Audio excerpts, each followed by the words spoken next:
Here's your house, here's your millions, take it, the husband grinned, throwing Marina's will on her body in the morgue. Having paid the orderly, he hurried to his mistress. But when the orderly reached for the will, the woman suddenly opened her eyes and quietly said, "Don't touch it, listen carefully. And before we continue, please write what country you are from and how old you are." Enjoy listening. Marina always considered herself a perceptive woman. In business, this quality helped her make profitable deals, see lies on the faces of her partners and foresee risks. But in her personal life, as it turned out, she was blind. For many years, she trusted Vladimir, her husband, as she trusted herself. He seemed reliable, loving, faithful to her. And now, like a bolt from the blue, the truth fell. It all started later. In the evening, after a hard day at work, Marina took Vladimir's phone to look at photos from their recent trip to Italy. He left it charging on the kitchen table. She knew the password by heart. Their wedding date. She scrolled through several photos, smiling at the memories, and was about to put the phone back when her gaze caught on a notification. The telegram icon.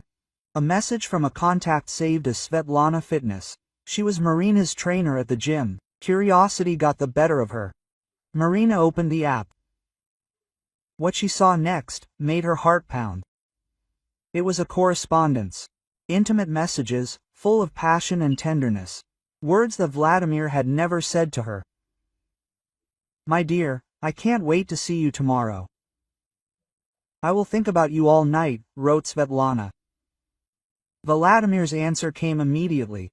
"Me too, my queen. Soon everything will be the way we want it. You will get everything you deserve." Marina felt the world around her begin to crumble. She scrolled through the correspondence further, with each line plunging into the abyss of despair and anger. And then, among the stream of love confessions, she came across something much more sinister. Quote, "Is the plan still in place?" asked Svetlana. "Yes, of course, I'm working on it. Soon we will have everything. Her share in the company, the house, everything will be ours," answered Vladimir. Marina went cold. Her share in the company, the house. Who did they mean? Could it be her? She scrolled through the correspondence even further, her hands shaking. And here she found confirmation of her worst fears. "How are you going to do this?" Svetlana wrote. "I don't want anything to go wrong. Don't worry, darling. I thought of everything. An accident. A small malfunction in the brakes of her car. No one will suspect anything amiss," Vladimir replied. Marina froze, as if paralyzed. An accident. The brakes of the car. He had planned to kill her. Her own husband, the man she trusted with her life, was planning to kill her for money and a young mistress. Shock gradually gave way to rage. How could he? How could he do this to her after so many years of marriage, after everything they had built together? She remembered all those moments when he seemed so loving and caring. It was all a lie. It was all just a pretense. Marina felt a wave of icy anger rise inside her. She wouldn't let him win that easily. She wouldn't let him take everything she'd worked so hard to earn. She would get revenge. But how? She couldn't just go to the police. She had no evidence other than these messages. Vladimir would most likely deny everything, and it was her word against his. She needed a plan, a cunning plan that would allow her to expose him and his mistress and make them pay for everything. The first thing she needed to do was calm down. Marina took a deep breath and wiped the tears from her face. She had to think rationally, like a business person. She had to assess the situation, identify the weak points, and develop a strategy. She remembered her old friend Sergei Nikolaevich, a doctor with whom she had been friends for many years. He was smart, reliable, and always ready to help. Perhaps he could help her. Marina dialed his number immediately. "Sergei Nikolaevich, this is Marina. I have urgent business with you. Can we meet today?" Sergei Nikolaevich, hearing the alarm in her voice, immediately agreed. They agreed to meet in a small cafe, not far from his hospital, in an hour. Having met Sergei Nikolaevich, Marina immediately got down to business. She told him everything she had learned, showed him the correspondence and shared her concerns. Sergei Nikolaevich listened attentively, without interrupting. His face became increasingly gloomy as Marina continued her story. "Marina, this is terrible," he said when she finished. "Vladimir always seemed like such a decent person. I can't believe that he is capable of such a thing." "Neither could I," Marina replied. "But it is true, and I need your help to stop him." Marina told Sergei Nikolaevich about her plan. She was going to fake her death. Sergei Nikolaevich raised his eyebrows in surprise. "Faking her death? Marina, it is very risky. Are you sure you want to do this?" "I have no other choice," Marina replied. "If I just go to the police, he will deny everything. I need proof, and the only way to get it is to make him believe that I am dead and catch him red-handed." Marina explained to Sergei Nikolaevich how she had thought it all out. He was to help her draw up a fictitious death certificate and arrange for her body to be transported to the morgue. There she would wait until Vladimir came to make sure that she was dead and sign the false will that he had undoubtedly prepared. At that moment, she would reveal herself and call the police. Sergei Nikolaevich was silent for a long time, thinking over her plan. He understood that it was madness, but he also saw that Marina was determined, and he could not refuse to help her. "Okay," he said finally. "I will help you, but you must be extremely careful. This is a very dangerous game." Quote. Marina looked at him gratefully. "I know, but I am ready to take the risk. I have to stop him, and I will make him pay for what he did." Quote. Marina began her performance. At home, in Vladimir's presence, she increasingly complained of weakness, heart pain, dizziness. She simulated attacks, clutching her chest and gasping for breath. Vladimir seemed to be showing concern, offering to call a doctor, but there was a predatory gleam in his eyes, which Marina was now good at recognizing. She refused doctors, citing fatigue and stress, and only occasionally took sedatives, which, of course, were just vitamins kindly provided by Sergei. Svetlana, Vladimir's lover, also played her role. She pretended to be a caring friend, brought fruits and cakes, showered Marina with compliments, sweetly whispering about how young and fresh she looked. Marina could barely contain her nausea from her cloying lies. Every smile of Svetlana, every word of hers echoed in Marina anew a wave of hatred and determination. Soon, at the insistence of the caring Vladimir, Marina agreed to an examination. Sergei, her loyal friend and doctor, carried out all the necessary procedures, fictitious of course. He shook his head with a look of deep concern, looked at Marina with sympathy and delivered his verdict. Unfortunately, her health left much to be desired. Her heart was badly worn out. She needed rest and perhaps even an operation. Marina asked to be taken to a country house, where she wanted to be in peace and fresh air. This was part of the plan. The country house, their family nest, was to become the scene of her last breath. A few days later, Marina died. Everything happened as planned. In the morning, after a hard night, Vladimir found her lifeless in bed. He called Sergei, who confirmed death from a heart attack. Everything looked plausible. Sergei, with a heavy heart, issued a fictitious death certificate.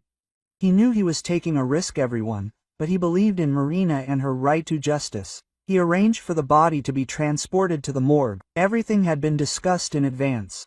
The morgue staff had been warned about this special case. They were told that the body needed to be prepared for a special farewell and were asked to ensure complete confidentiality. Sergei, of course, paid generously for this. Marina was placed in one of the cool sections of the morgue. She lay motionless, with her eyes closed, trying to control her breathing and heartbeat.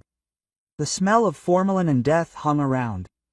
It was cold and scary, but Marina did not give up. She knew that Vladimir would come soon. She felt it. Before leaving Sergei, Marina once again clarified the details of their plan. "Remember, Sergei," she said. "The main thing is to wait until Vladimir shows his true face. Let him say everything he has planned. Let him show his greed and cruelty. Only then will we have enough evidence." Quote. Sergei nodded. He understood the importance of the moment. He also installed a hidden camera in the morgue, disguised as a smoke detector. This was an additional guarantee that all of Vladimir's words and actions would be recorded. Marina lay in the darkness and silence, waiting for her turn. She remembered all the good things in her life, her childhood, her parents, her first successes in business. She also remembered Vladimir, what he was like at the beginning of their relationship. Loving, caring, attentive. When did he turn into this greedy and cruel man? Marina's thoughts were interrupted by the sound of the door opening. Vladimir arrived at the morgue. His face was distorted by a grimace in which feigned grief and undisguised triumph were mixed. He approached the compartment where Marina's body lay, covered with a white sheet. An oppressive cold reigned in the room, saturated with the smell of the formaldehyde, but it seemed that Vladimir did not notice it. His gaze was riveted on the motionless figure under the sheet, and in that gaze one could read only one thing: the long-awaited liberation. "Well, Marina?" he said in a quiet, ominous voice. "That's it. You're gone. Now everything will be as I want. Your business, your home, your money, all this is now mine." Quote. He was silent, as if enjoying the moment, then took an envelope from his pocket and threw it on her body. "This is your will," he said, "signed by you yourself, everything as we agreed." Marina knew it was a lie. She had never signed any will transferring all her property to Vladimir. It was a forgery, which he undoubtedly prepared in advance. "Here's your house, here's your millions," he hissed. His voice trembled with barely restrained excitement. "You've always been a burden to me, Marina. Too smart, too independent. But now you won't stop me from living the way I want." Then he turned to the orderly standing to the side. A wad of bills appeared in Vladimir's hand. Quote, "This is for you to keep your mouth shut," he said, handing over the money, "and to make sure that no one disturbs my late wife. She needs peace." The orderly, who had been standing in the shadows until that moment, hesitantly accepted the money. He knew that it was payment for his silence, for complicity in a dirty deed. Inside him, his conscience and the temptation of easy money were fighting. Vladimir was sure that he had bought it, that the orderly would reliably keep his secret, but he was wrong. Vladimir, convinced that everything was going according to plan, hastily left the morgue. He was impatient to celebrate his victory with Svetlana.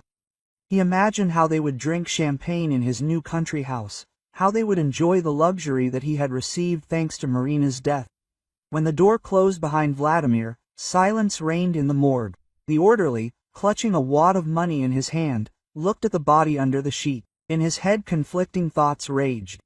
He understood that he had become part of a terrible crime. On the one hand, the money beckoned him, promising to solve his financial problems. On the other hand, his conscience gave him no peace. He saw how Vladimir treated Marina, how he neglected and deceived her. And now he had become an accomplice to his crime. He took a few steps towards Marina's body. His hand reached for the envelope with the will. At that moment, he felt that he had to make sure that it was really over, that Marina was dead. Suddenly, as if out of nowhere, a quiet whisper was heard. "Don't touch, listen carefully." The orderly froze, as if struck by lightning. He slowly turned his head and saw how eyes opened from under the sheet.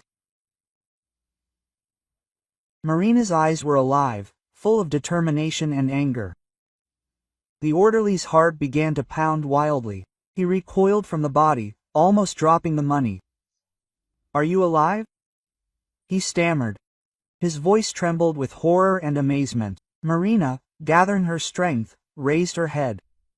"I don't have time to explain," she whispered. Her voice was weak but firm. "He tried to kill me. Him and his mistress. You have to help me." She quickly told the orderly about Vladimir's plan, about his affair with Svetlana, about the fake will. She explained that she faked her death to catch him red-handed.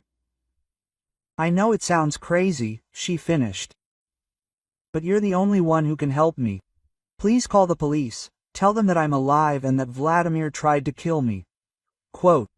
The orderly stood as if paralyzed. He could not believe what was happening. Just a few minutes ago, he was ready to turn a blind eye to the crimes, tempted by money.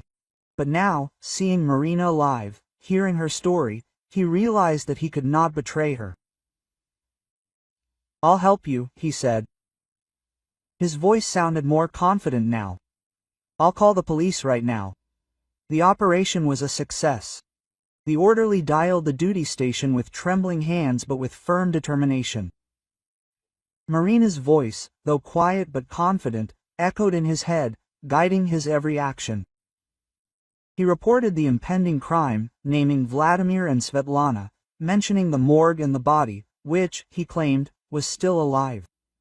While he waited for the police to arrive, the orderly could not shake the feeling of unreality of what was happening. Just a few hours ago, he was a simple orderly, dreaming of a small increase in his pitiful salary. Now he found himself in the center of a dangerous game where lives and destinies were at stake.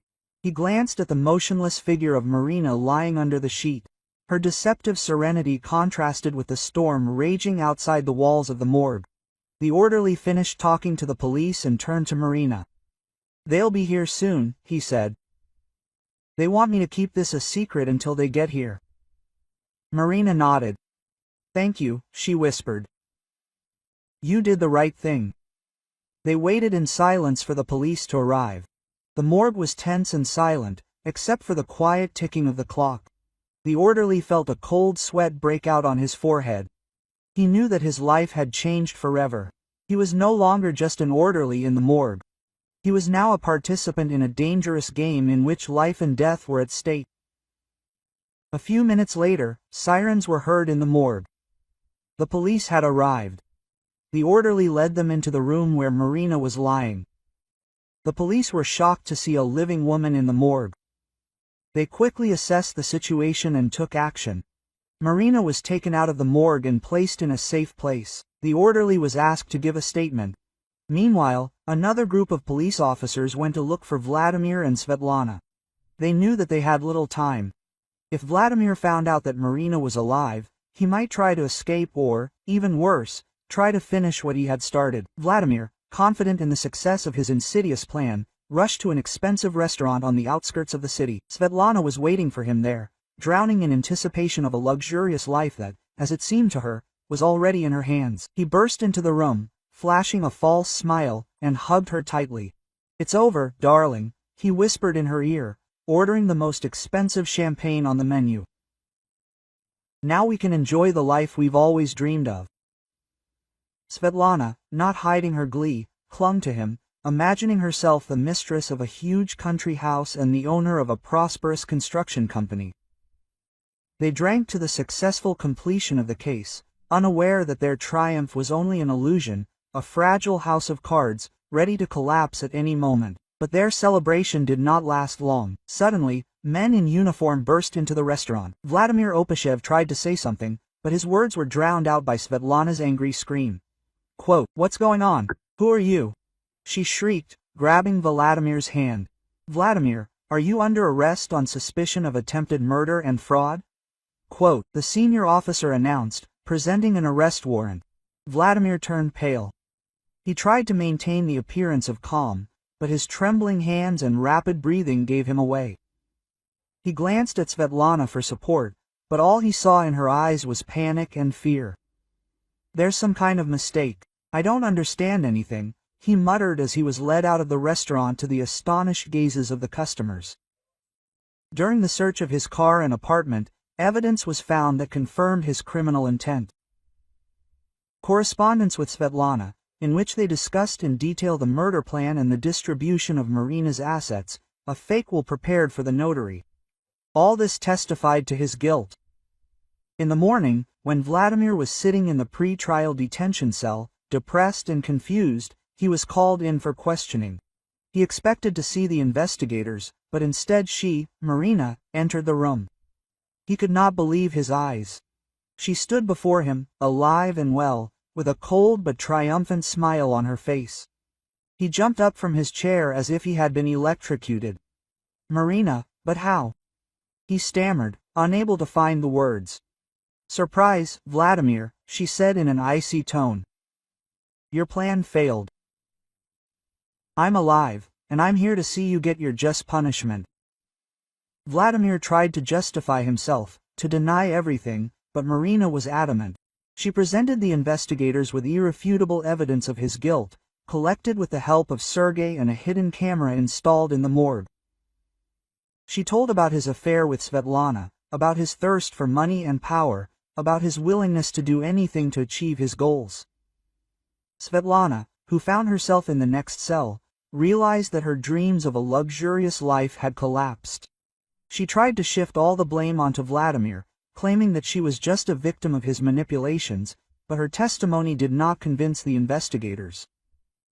She was also arrested on charges of complicity in attempted murder and fraud. The trial took place shortly after. Vladimir and Svetlana were found guilty on all counts. Vladimir received the maximum sentence, and Svetlana several years in prison. Marina, triumphantly rising from the dead, watched as they were led out of the courtroom under escort. She felt a mixture of relief and satisfaction. Justice had been served. After the trial, Marina filed for divorce and regained full control of her company and personal property. She severed all ties with the past and began a new life. The orderly who played a key role in exposing the crime received a large cash reward and the opportunity to start over with a clean slate. He quit his job at the morgue and opened a small workshop, which he had long dreamed of. Marina often thought about what had happened, but without the same pain and resentment. She realized that betrayal is a part of life and that even the closest people can be not who they seem. But she also realized that she had the strength and determination to overcome any difficulties. She looked in the mirror and saw a strong, independent woman who had survived betrayal and deception, but was not broken by them. She smiled at her reflection, knowing that the future was in her hands.